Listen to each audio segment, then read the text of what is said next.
Hello, boys and girls. This is Ector County Library Story Time, and today we're going to be reading the book called The Three Little Wolves and the Big Bad Pig by Eugene Trevisan, illustrated by Helen Oxenberry.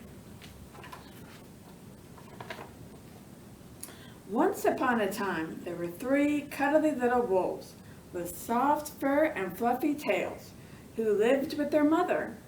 The first was black, the second was gray, and the third was white. One day the mother called the three little wolves around her and said, "My children, it is time for you to go out into the world. Go and build a house for yourselves, but beware of the big bad pig." "Don't worry, Mother, we will watch out for him," said the three little wolves, and they set off. Soon they met a kangaroo who was pushing a wheelbarrow full of red and yellow bricks. "Please, will you give us some of your bricks?" asked the three little wolves.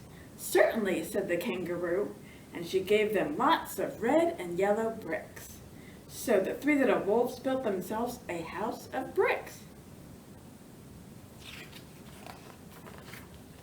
The very next day, the big bad pig came prowling down the road and saw the house of bricks that the little wolves had built. The three little wolves were playing croquet in the garden. When they saw the big bad pig coming, they ran inside the house and locked the door. The pig knocked on the door and grunted, little wolves, let me come in." No, said the three little wolves. "By the hair on our chinny chin chin, we will not let you in, not for all the tea leaves in our china teapot." "Then I'll huff and I'll puff and I'll blow your house down," said the pig. So he huffed and he puffed and he puffed and he huffed, but the house didn't fall down.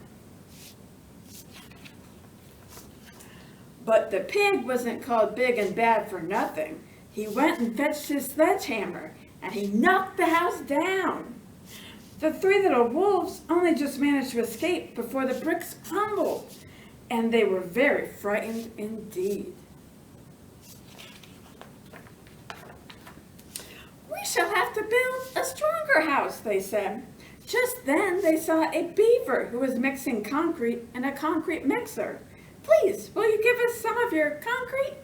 asked the three little wolves. "Certainly," said the beaver, and he gave them buckets and buckets full of messy, slurry concrete.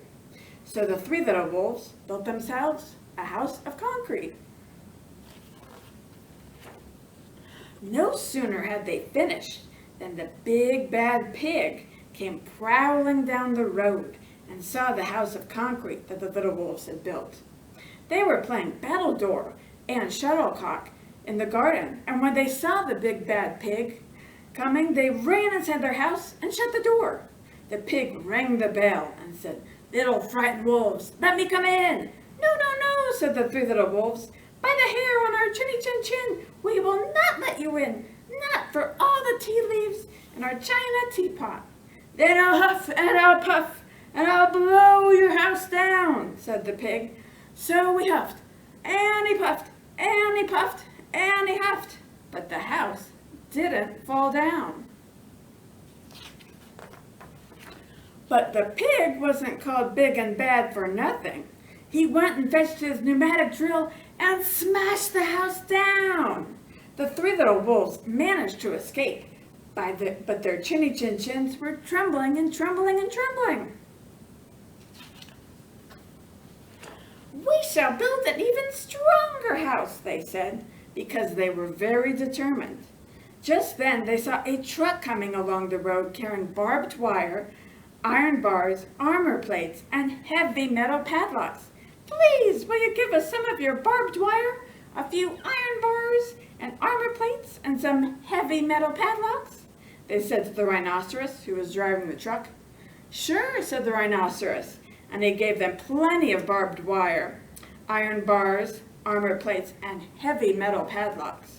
He also gave them some plexiglass and some reinforced steel chains, because he was a generous and kind-hearted rhinoceros.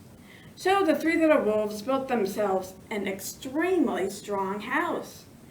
It was the strongest, securest house one could possibly imagine. They felt absolutely safe. The next day, the big bad pig came prowling along the road as usual. The three little wolves were playing hopscotch in the garden. When they saw the big bad pig coming, they ran inside their house, bolted the door, and locked all the 37 padlocks.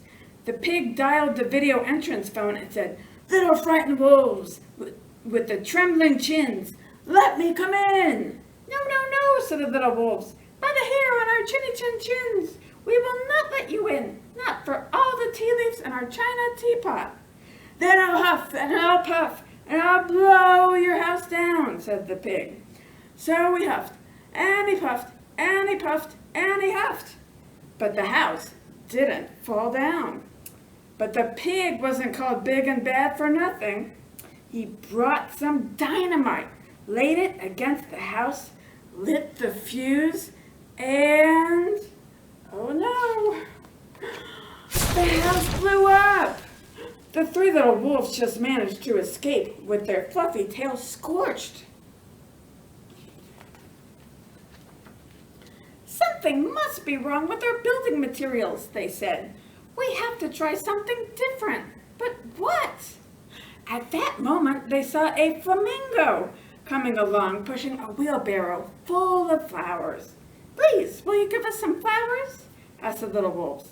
"With pleasure," said the flamingo, and he gave them lots of flowers. So the three little wolves built themselves a house of flowers.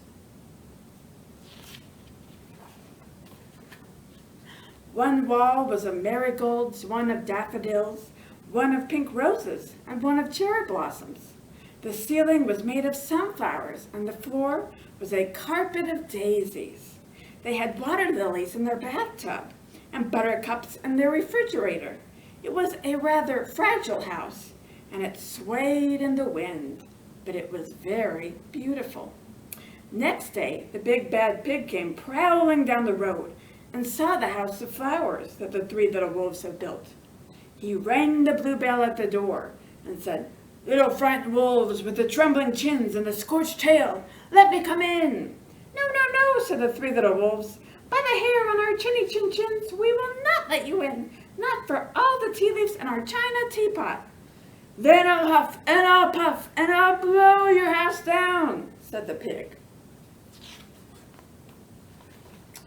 But as he took a deep breath, ready to huff and puff, he smelled the soft scent of flowers.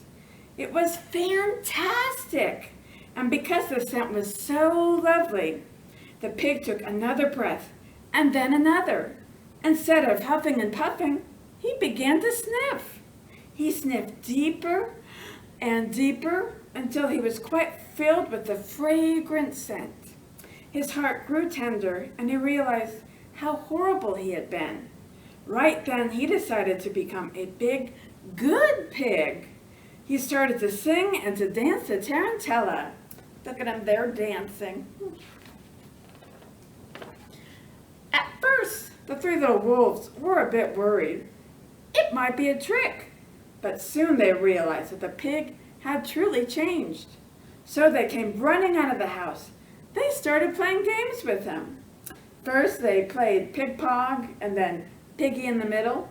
And when they were all tired, they invited him into the house. They offered him tea and strawberries and wolfberries and asked him to stay with them as long as he wanted. The pig accepted, and they all lived happily together ever after. The end.